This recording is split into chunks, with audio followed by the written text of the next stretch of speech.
talk to you about the architecture guide to SaaS migration. It's a pretty hot topic. I've been in a few sessions where I've heard questions about this topic. I've been at the bar where I got a few questions about the topic, so it's going to be really good.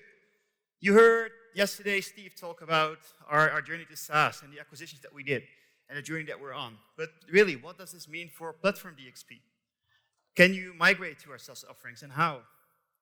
And also, what does it mean for our customers? So that's what we're going to talk to you about in the next 45 minutes. But before you do so, let me talk to you about and introduce you who we are. So today I'm presenting with Jason, but as you can see, unfortunately, Jason didn't make it. But with the use of extensive technology and a bit of your support, we probably can get Jason here. So on the count of 3, if we can all shout out Jason, he might appear somewhere. So there we go. 1, 2, 3, Jason! Oh, man, you made it work. Oh, so far so good. Hey, Jason, glad you could make it in 2 a.m. in your morning, that you woke up. Very happy with that. While you're there, can you do a quick introduction of yourself? Okay, great. Thanks, Peter. And hi, thank you for welcoming me. I am so sorry I can't be there. My name is Jason St-Cyr. I'm the Director of Developer Relations at Sitecore. I've done a lot of things in my career, but today, mostly what I am is disappointed. I know I'm missing out on a lot of fun stuff that's happening this year, but with a little bit of luck from the Canadian internet, we're going to pull this off and have a good time. Yeah, you definitely missed some good things, and let's pray for the Canadian internet. We know it's not always easy. So I'm Pieter Brinkman. I've been working at multiple departments and teams in the last 11 years at Sitecore, and recently we joined from marketing to the product organization, which brought us very close to the action. And really, I mean, you've seen Dave present yesterday, and honestly, in my 11 years, I cannot say that I've ever been more excited about the direction that we're heading. It's just amazing to see that vision that we've been talking about the last year coming together, and now the strategy being executed. We'll also have 2 product leaders, Jake and Roger, presenting at the end of today more about the progress that we made along the way. So some great stuff coming there. Make sure you hang out for that final session there. So today's presentation, I already told you, is really interesting. There is so much technology involved to get Jason in the screen and to get this all going. Because, yeah, we want to create great experiences, so we'll try it the most. But really, you should see this as one big live demo. This is how I'm seeing it. There were definitely a few moments in time where I really freaked out. Yesterday, my laptop died, so I'm doing it on Rob's laptop here. But we're good. We're all good. And while we're doing this with all this technology, we also want to capture as much questions as we can. Because time's going to run short. We have like 40 minutes, 45 minutes to talk, and we want to do questions. So if you have any questions, put them in Slido. I'll throw them up the screen later on, and we can handle them. Every question that we cannot answer, we'll get back onto you later with something, YouTube Live, whatever. We'll address it. So make sure you capture it, go to Slido, use the code Sitecore User Group Conference or SUGCON 2020, and get on it. But all these talk about questions, let's first make it till the end and see if we still have Jason while we do the questions. So let's start and really look at it. Why are we here? Why is the industry moving to SaaS? And why is the industry moving to Composable DXP? And what are the benefits for our customers? And really, is Composable for everyone? If we're looking at it, we're seeing that companies need to focus on activities that drive business value. And this is the only way, basically, to make it, because the industry, the world is just changing so fast all the time. So if you want to compete, you need to put all your energy in your differentiator. As a company, what makes you unique? If you spend your time, and with time I also mean focus, on distractions, your competitors will go ahead and succeed. And this is why companies are currently removing these distractions as much as they can. If you really look at it in short, they're looking at their company with the following rule. If it isn't impacting or generating revenue, it is a distraction. The second angle of focus that we're seeing is that companies want to use the right tool for the right job. They don't really want a tool that does an okay job for everything. They want that one tool that does the job perfectly. So I always like the Swiss Army knife metaphor. I don't know if you've ever heard about it, but it's a great example. So in the late 1880s, the Swiss Army commissioned the creation of a folding army knife. It was there so their soldiers could open their cans and service and assemble their rifle. And you recognize this knife with having all these blades and tools like you see behind me, and all these devices packed in one single knife handle. And it's really a great tool. I think most of us probably had one as a kid. It's an amazing tool. You can play with it, and it does countless jobs okay. Because if you really think about it, and you're in the kitchen and you need to slice a bread, would you take the Swiss Army knife or a bread knife? If you need to tighten a screw, would you take a Swiss Army knife or a power drill? So the knife does an okay job for countless and countless jobs, but doesn't do any job perfectly. So removing distractions and that metaphor of the Swiss Army knife really translate nicely in the movement that we're currently seeing in the digital industry. So let's translate this now to a typical DXP solution. So here we have a typical DXP solutions. As we know, the platform is rich, full of features. It has everything: content management, email marketing, market automation, digital asset management, and much, much more. The platform needs to be hosted. And again, hosting comes out of multiple parts and services. It has hardware, software, it has compliances. Then you go into different services like installation, support, monitoring, disaster recovery. And it's critical, don't get me wrong, that host is handled correctly. There's 3 things that need to be done. It needs to be stable, it needs to be reliable, and it definitely needs to be fast. But really, for companies that drive their revenue and their businesses with compelling web experiences, hosting is a distraction. Hosting is all about ownership and responsibility. We all know you could do on-premises hosting where you're responsible for everything. Then you move into infrastructure as a service, removing the hardware. We can remove platform service and OS with platform as a service, going all the way to SaaS, where you're not responsible for anything. Hosting became a commodity. Companies want to outsource hosting and the responsibilities that comes with that. They're basically removing those distractions. And this has been causing that movement that we're seeing for the last decade towards SaaS. So then we move into that Composable DXP there on the top. And again, what we're seeing there is that companies are selecting tools that address the business problem and the opportunities that they see today. So they don't really want or need a platform. Although it comes feature-packed, if they want to do content management, they will select one tool for that job. The platform comes with great value, but it also comes with limitations. If you look at limitations, hosting, scaling, and integrations are the main identified limitations. So it's all about focus. Focus. It's removing the responsibilities of hosting, which helps companies to execute the tasks that drive business value. And then you execute those tasks using the right tool for the right job, and not that Swiss Army knife. And this is exactly where the Composable DXP is all about. As it says, it's a composed DXP. It's unique for every customer. It's using that combination of content sources, cloud applications, and hosting options, all built with your favorite technology and programming languages. If you really look at it, it's about complete technology and also vendor freedom. You don't want to fit your business processes into platform features or into the technical limitations and technical requirements the platform has. The Composable DXP is all about that best-of-breed marketing stack working together. And it includes existing marketing stack. As long as it drives business value, you can use it. And the marketing ecosystem is endless. Here's Chief Martech, it's an old one. There's more of 10,000 vendors out there that solve different business problems. So it's all about selecting the right tool for the right job. As Sitecore, we're focused on those principles of the Composable DXP. So what we're delivering is standalone best-of-breed applications that can integrate with any marketing stack. Next to that, we're going to make it easier for you to build out those experiences. We will provide native integrations between our own products, so you can focus on delivering those web experiences. Our product integrations will be open and based on industry standard. So again, so we can play friendly, like Dave was saying, and integrate with any other marketing stack. So let's see if we can get Jason back into the room.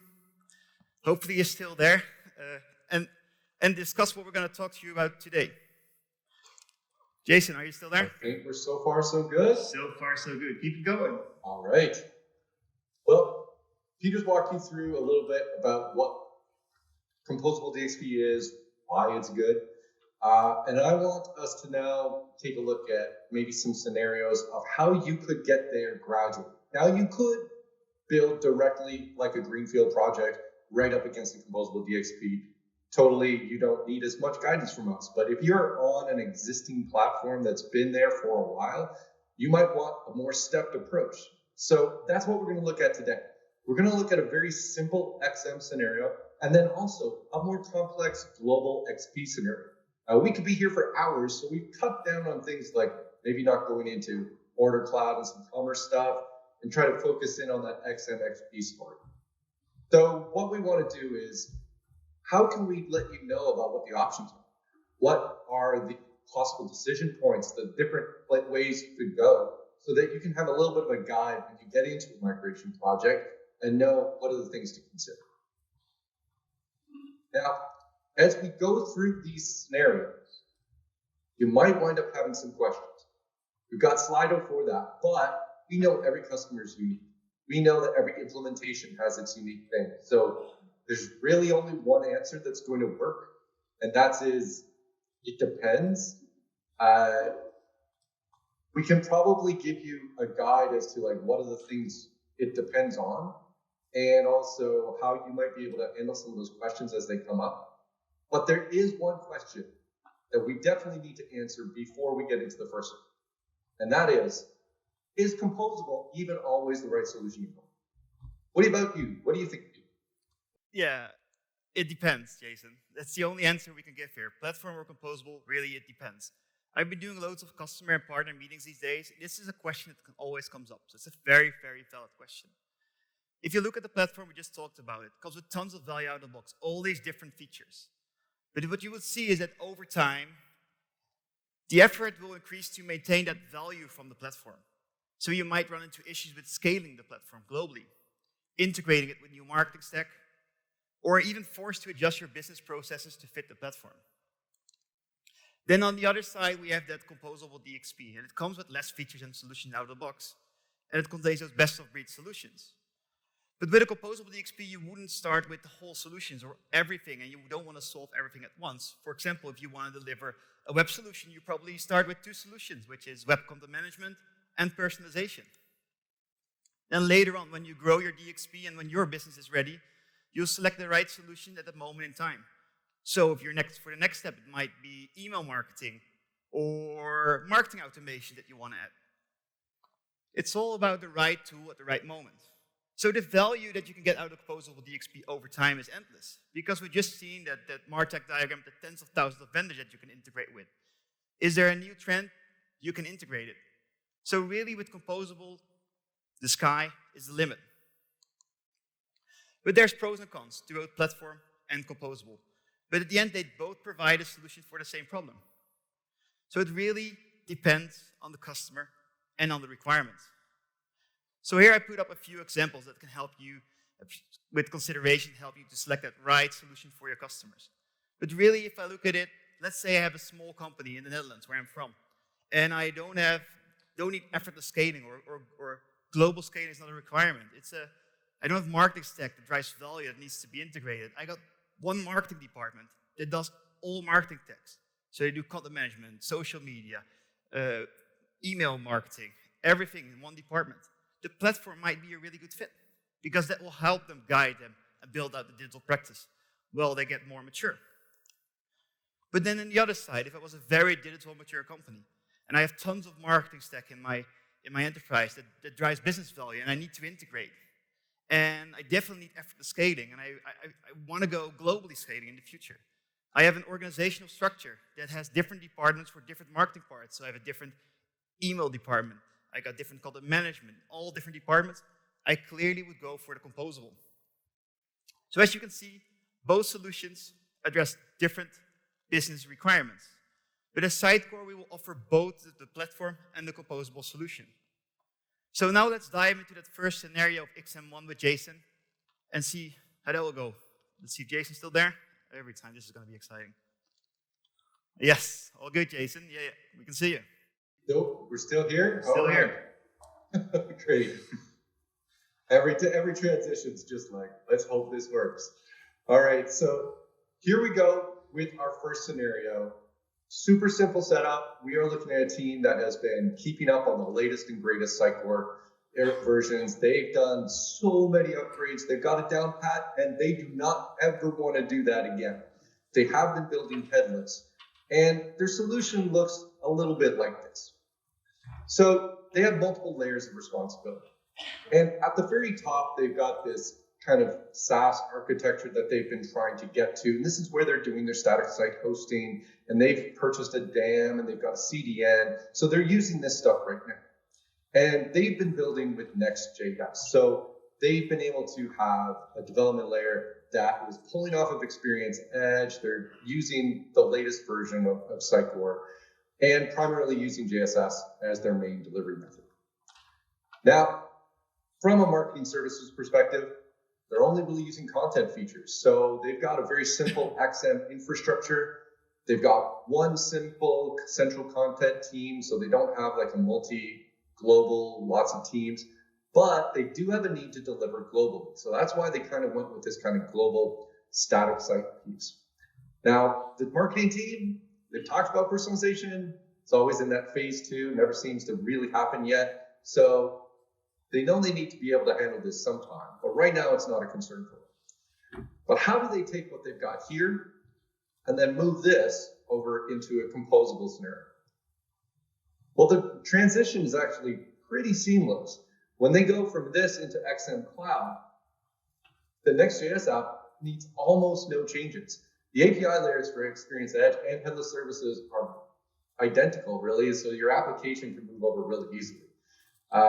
The container DevOps flow that they've gotten used to using Docker, it's really, they don't have to ramp up on that. They've already done that in the previous version, so they're already ready as a team to adopt this. Now, there is a content migration piece here. So they were on XM, now they're in XM Cloud, so they've got to put some stuff in there. That's probably we're going to have to spend some time on doing some regression testing. Now, why would we show such a simple scenario? One of the reasons was we want to show you what an ideal state might look like if you wanted to move into something like XM Cloud, because I know that most teams are not running that particular scenario. But if you can get to something that looks like that, your switchover is going to be a lot. Now, what we might want to do is like, what are really the complications here? Like, what could go wrong? Obviously, the content migration is a piece to worry about because content migration always seems simple, but somebody's always got that piece of data. You never know what it's going to be. And so you want to be planning for regression testing.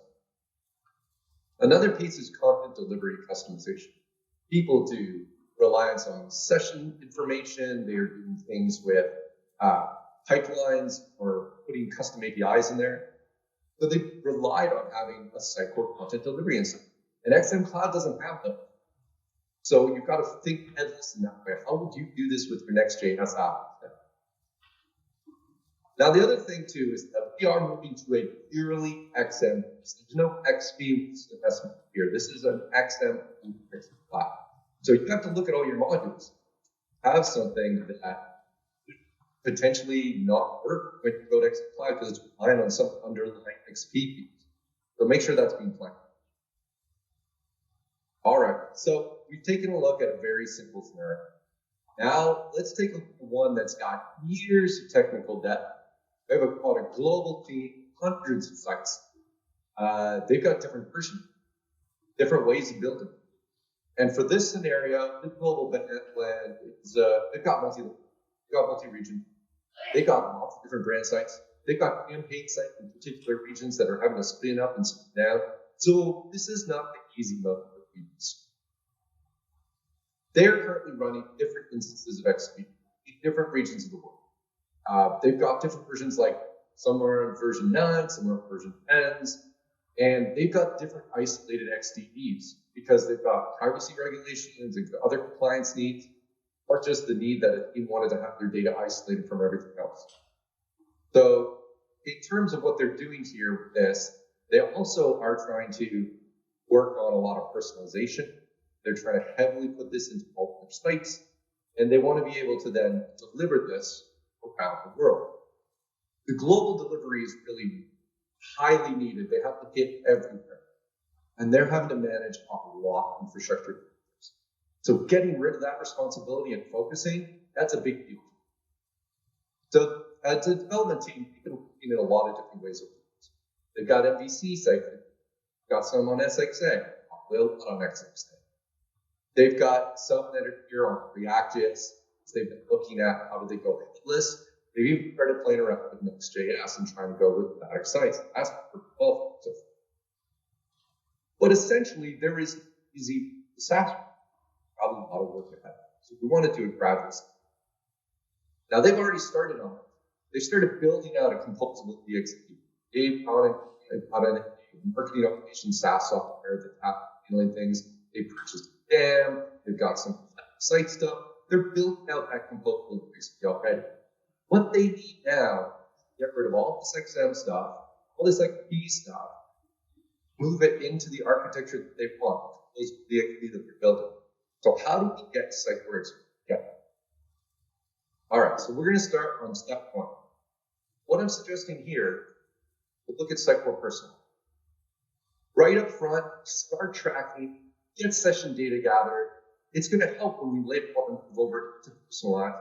All that has been built. Also, as we go, this means that if somebody puts in a new campaign site or something like that, they can go straight to Personalize right away. That starts reducing how much XP personalization. Now, why would this be a good idea? Well, it's really low effort. Adding a tag, setting up some personalized tag. And really, there are just way too many sites involved here for us to just pick up liftings you have to put into person. So we're going to be doing this gradually. Being able to have two systems running at the same time, we're able to then gradually move things over. This also means gradually move from a training perspective too. This is a huge org. Many teams, lots of brands. So we can focus on training one team up, getting them used to Personalize, then move on to the next, kind of roll it out through the org, get gradual adoption. And as we're doing this, getting more XP personalization being added, which means for us later when we have to flip it. Now, what are the downsides? Well, first, any company this size has somebody looking at analytics. And now we're putting another system in play that they're going to have to work with. So that's something to plan for. They ignore this data for now and just look at what they are, how. That's something to plan for. How is this impact analytics? They've also now got two sources of person. Both XP and Personalize potentially being seen. So probably want to avoid doing it on the same site, or at the very least trying to isolate down a page or within a sector of the site. You want to be able to figure out from a debugging perspective who's doing what, which system is changing the output for the user. So try to avoid those conflicts. All right, so once we've got that all settled, let's draw a line. Let's assume that all the teams have done this. This is probably going to happen gradually. Some sites get ahead of it. But let's assume before we move to the next stage, we have got everybody tracking. The next thing we want to address is the massive content delivery. How do we start bringing that in? Now, this is where we suggest going to the edge as much as we can. If we can get as much of this in static site, have all the visitors visiting that layer, all that delivery infrastructure is now being held up there. Now, Experience Edge, we can then support those static sites, so there's fewer requests back to the org to get to them.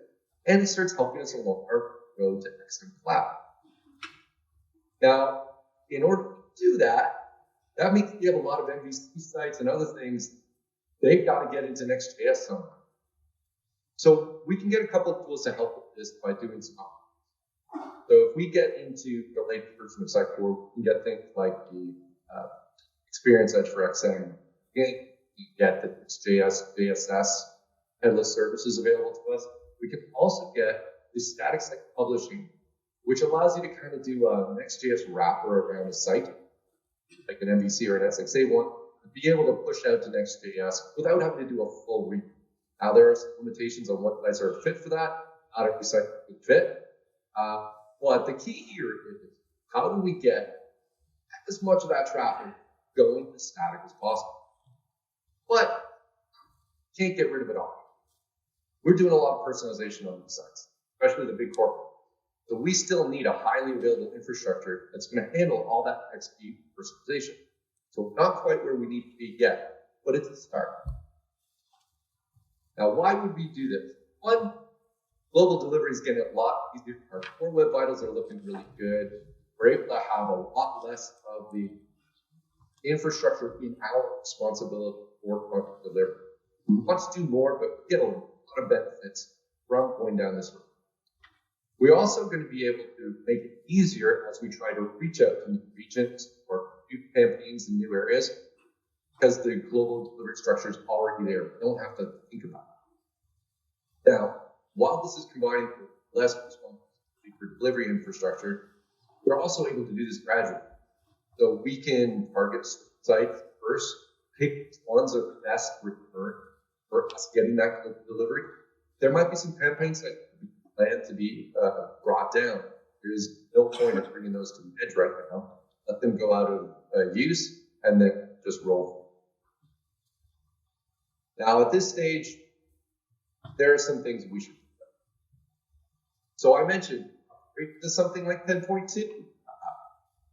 Everybody loves upgrades, right? So we want to get that static publishing capability, but now we can upgrade, and that can completely think. So it could be a lot of effort, especially if something's on like a version 8 or maybe it doesn't make sense for that upgrade. Maybe it's better to just take that site and go straight to the Composable DXP structure, build it against Personalize, build it directly against XM file, don't go through all those steps. So that might be one option. Also, another thing that we looked at was heavy personalization. So I mentioned we couldn't get rid of all the content delivered. That doesn't get us a lot of benefit if our biggest sites, the biggest traffic, are still all hitting content delivery.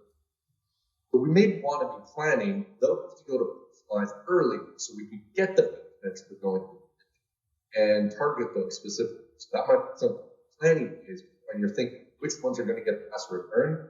Try to look at heavy personalization so that you can reduce your content delivery footprint even more. Also, I mentioned static. I mentioned it has limits. Like, you can't do multilingual. There's limitations on the media library and forms.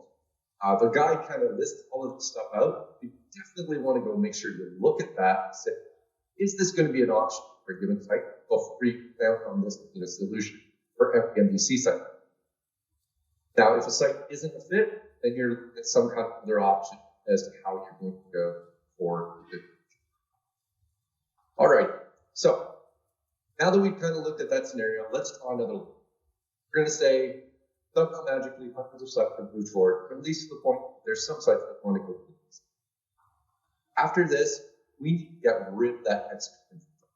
We've got a lot of stuff we're managing right now. We've got to slip. We have to get rid of personalization. We've got the XConnect. We've got the XDB data, all those shard databases. That might mean that there's local data we have to move. Now, Smart Hub CDP does have some APIs that can push data in through batching. But you want to think about what you want. So, for example, Personalize has been running for a while now. You probably, for a lot of sites, to move over things like session data because we've been gathering those users already in this. We also probably should be moving anonymous content because there's no easy way to map up anonymous contact over to an anonymous visitor that's over Personalized. So that might be a way that we can reduce the amount of data. There's also the case of like, well, XDP and XP in general, they're completely running on the concept of we're going to use this data, marketing automation, EXN, personalization, you name it, right? It's a platform approach. Well, we're moving to Composable. The tool we're moving to only cares about personalization. We only need the data that's actually about personalization to go there. So that gives us some scope of what we need to look for from a migration perspective. The other real key to think about is how do we get these personalization tools to build? Everything that's in XP in this stage, what we're trying to say is going to be over personalized. We're going to run everything with heavy personalization. Probably we want to start this as early as possible, maybe in some of the earlier stages, that gradual rollout. But by this point, we need to make sure that no personalization rules are running off the XP infrastructure. Now, as we get there, fewer and fewer requests are coming in. we get to slim down that architecture. We can even get down to no CDs or virtually no CDs, depending on the setup. All right, so why would we do this huge amount of work to get rid of all that expense? Well, huge amount of infrastructure we no longer have to worry about. All the XP services, all that XConnect and marketing automation APIs, all that stuff, all gone. We're really looking like scenario one, starting to see that simple XM infrastructure. That makes it easier for us to start ripping that up. Now, the other piece is that we're also forcing the organization at this stage to fully adopt headless personalization, which means they can start using that on not just the website. They can start personalizing other aspects using that tool, and all the teams are now trained up. So that's a good benefit of doing this thing. Now, what do we watch out for? There's a lot to watch out for. First of all, just like scenario one, content delivery customizations are a thing that we're going to have to worry about. We have to figure out how to do that in the headless architecture. We also have the challenge of moving the personalization rules because Sitecore XP personalization is not Sitecore personalization. They don't think about personalization the same way. They don't structure how they make those decisions the same way.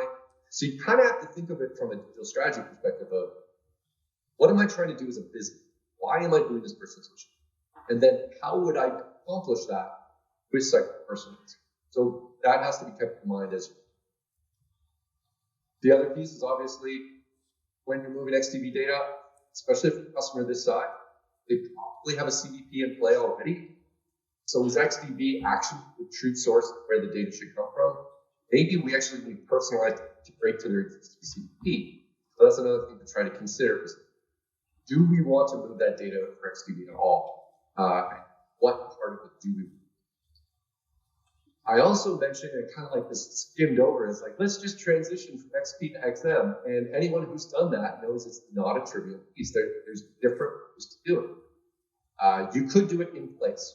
You could do an XP, then CMS mode, and start ripping pieces out and put all those. You might wind up with some dependencies there that don't realize they're not going to be there in XM Cloud. So I would personally recommend that maybe a lift and shift is that approach. Know that it's going to be a clean XM infrastructure. Much like if you were doing an upgrade to a convergent, spinning up that new infrastructure, migrate over. But now you have another content migration. So you do have to balance those thoughts. Like, how much effort is it that I'm doing for this lift and shift versus what is the risk factor of doing it in place, and kind of decide what's going to be best case by case. Alrighty, now there are some other ways for this to go on. I could just skip XDP altogether. That might save me a bunch of time. Maybe I can use Personalize at the earlier stage, like all big things. The other thing is, what about all these teams that had privacy regulations in place, or other compliance needs, or needs to separate for whatever reason? Maybe that one personal box that I have up there is not going to cut it. Maybe you actually, one of these needs a CDP.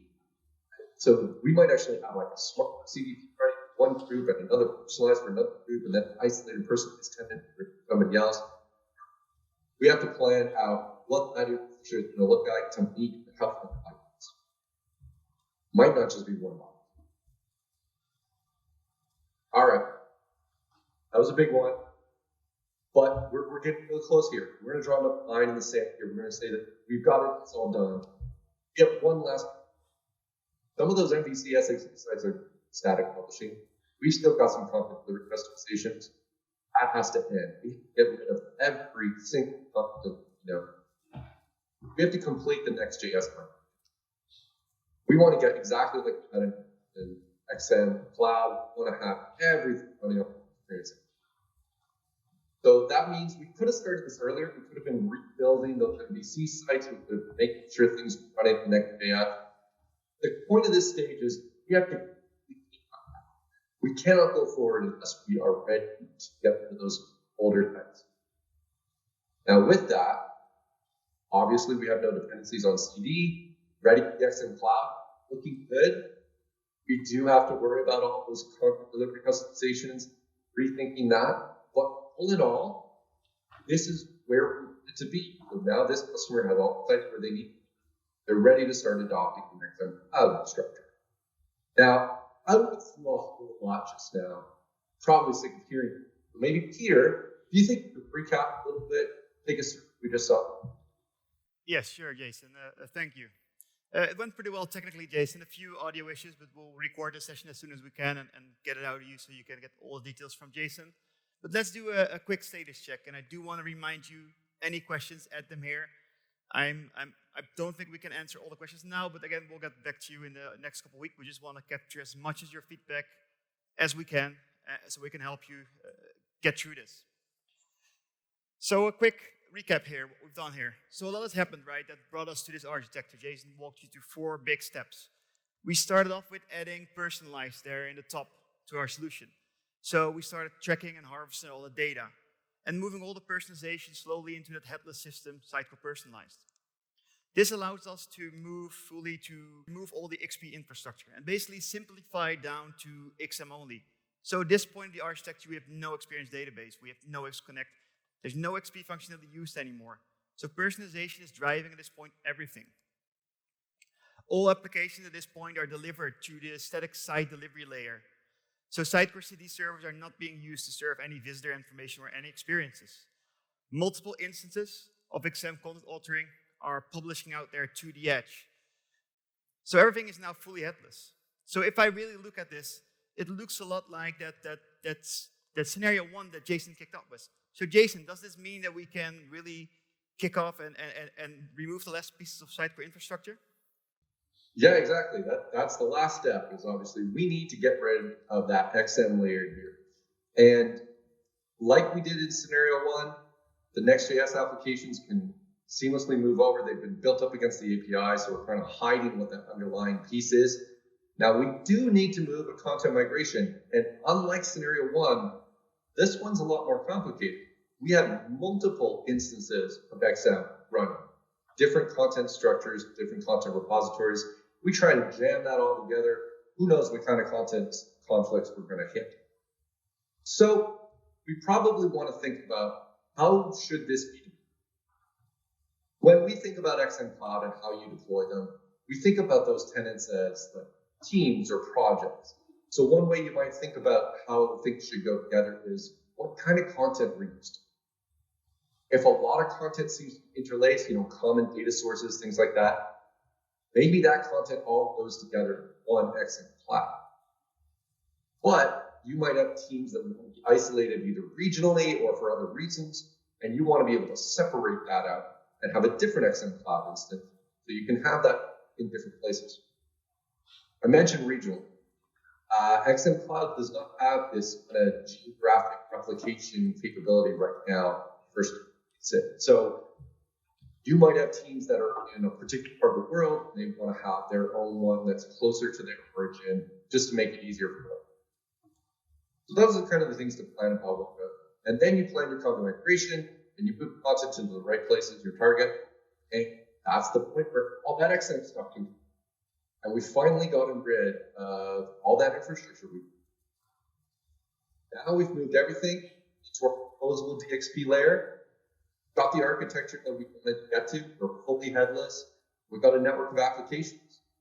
So now it's looking more like us having a whole bunch of different tools that we're pulling together with our application layer in the middle. This allows us to focus on, what do we need to do? What is the right tool for the right job? The team can focus on delivering functionality. And also it means that if they want to add another piece to the puzzle, they can figure out when's the right piece to add at the right time. Exactly. So before we go into the questions, I want to wrap up with 4 themes that we repeated throughout this question. So the first one, clearly, right tool for the right job. Choose the tool that you and your customer need to solve a problem that they have at that point in time. Transition to headless implementations and work with the composable. This way you can remove all that Sitecore architecture that we just showed. The third one is take steps.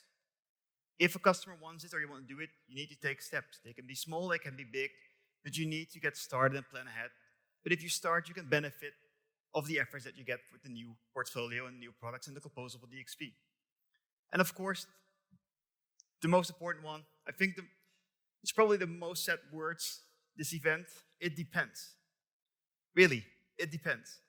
Understand that every customer is unique. Understand each scenario is unique. And the key is then to understand what are the options that you have and choose the right one for your specific problem and for your customer. So with that, we're going to jump into questions. I do want to say, please make sure you have the microphone, because otherwise Jason wouldn't be able to hear you. And I'm also going to pull up Slido here to see if we get any questions in. I'm expecting a few questions. Let's see. All right, Jason is there. Jason, can you see the audience? Oh, that's good. All right, so I'll start in the front here with a question from the audience. Yes, Anders, can you? No, I'm good. No, I'm good. Oh, you're just waving to Jason. That's all right, in the meanwhile, let me then take a question from here. So we got a few votes here, that's good. So the first question, will the new cloud platform provide native integration with other cloud solutions vendors like Salesforce, allowing and composing a DXP from several vendors that you trust? So these are questions that clearly go into roadmap, so there's not much more that I can concretely say about it. But as I said in my talk track, as Dave is saying, we're a friendly neighbor. So it makes perfect sense that some of our products should be able to reach out to. All our solutions will have an open API based on industry standards, and we've always trusted our partner ecosystem to build out these solutions. So there's no reasons why you wouldn't be able to build out these solutions yourself or with the partners. So yes, we would always integrate. But our focus now is to integrate our own products together, and what happens after that, we'll see that at the next event, I guess. Any questions in the audience? All right, we've got them all here. Jason, this is a nice one. I know you're a big fan of Email Experience Manager. So what if you would have a composable or a Sitecore platform where you also use EXM? How would you move then to composable? EXM is a fun one. So I'm going to lump this in with marketing automation too, because they kind of have a similar tricky business. So in all of our talk tracks, we usually say, hey, go use Sitecore Send in the Composable DXP. That's going to give you marketing automation and email marketing and everything you need there. And you can even use the APIs to migrate lists over. So you could migrate some of your lists from XP over. But EXM is not Send. They are not the same tool. They have different visions for how they solve that. So it's not so much a migration as a replacement. Like you can use some data again, but your teams are going to approach it totally differently. That means that you have to like rebuild all these marketing automation plans. You're doing it in the way that Send does it. And there's all the native data integration that EXM has too, and marketing automation. So one of the big benefits, Peter, you talked about it earlier. There's some customers that are not fit for platform because they want that whole everything together. And EXM does that nice. It taps into personalization, taps into your content, then it does the email, and you've got marketing automation. It's all natively integrated together. And we want to get there with our Better Together story. But right now, maybe that is a customer that EXM, if they're happy with it, that might be the right choice. This might be one of those it depends scenarios. All right, thanks. All right, I'm just going to take the next one. Have we got any questions here? Yeah, Sebastian, if you can wait. All right, we've got a question in the audience. Jason, hope you can hear it. It should work. I was just wondering with sites that have restricted areas, extranet features, security settings, migrating, how are we going to do that? Yeah, so the good thing about this, I'm just going to pass it off to Jason. So there's not much you can do about it. Jason, can you add? Are you going to say you didn't hear the question, I guess? Yeah? I mean, I could do that and dodge the question that way, but no, the intent is that XM Cloud is supposed to have the same XM functionality, things like security and things like that as well. I would probably want to take that back to the team to double check exactly the scenarios that are there, but the intent is that type of stuff should be able to migrate over if you're using standard XM security pieces.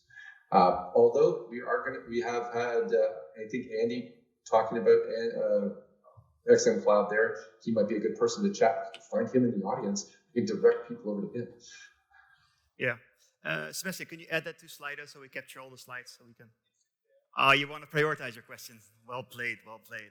All right, I'm just going to take the top one if no one else wants to prioritize their question. So, Jason, we talk a lot about Next.js in the presentations. You see it a lot at this event. Like most examples are Next.js, but can you build on something else than Next.js, or is Next.js the requirement for Sitecore? Yeah, I was kind of prescriptive in the scenarios that I did. I was very gung-ho on Next.js. The reason for what I did in my section and talking Next.js so heavily was because I'm looking at it from the problem I want to solve is responsibility for infrastructure. So I wanted to go to something where that content delivery infrastructure is not in my ownership. Because we're working against APIs, you can really build with anything. All the headless SDKs are going to be there. So you can do ASP.NET Core, you can do React, you can do Angular, you can do Vue. But now you have to host rendering hosts because that's done by something like Netfire or Vercel. But if you go and do it yourself, you've got to own that. I mean, technically, you could hit Experience Edge and build something in Rust or Go or whatever, right? It's a fully headless system. But then it becomes how much ownership do you want on the delivery infrastructure? So that's really the decision point. It's like, how much do you want? All right, perfect, Jason. I think we're right on time. The timer just ended here. I want to ask with the last question. Jason, a personal question to you. When's the last time you had a poutine? Too long. My family eats gluten-free a lot, and there's very few poutine houses out here in Orleans that actually do that. But we found a good place, and I was able to have one. I think it was about last month that we did that. It was a special deal with the family to get that going. So yeah, I wasn't expecting that long of an answer because we need to wrap it up, but that's very good. All right, I want to thank everyone. The organizers, something to say. Jason, thank you. I'm so glad we made it till the end, and I hope to all connect to you today. Thanks, Anders.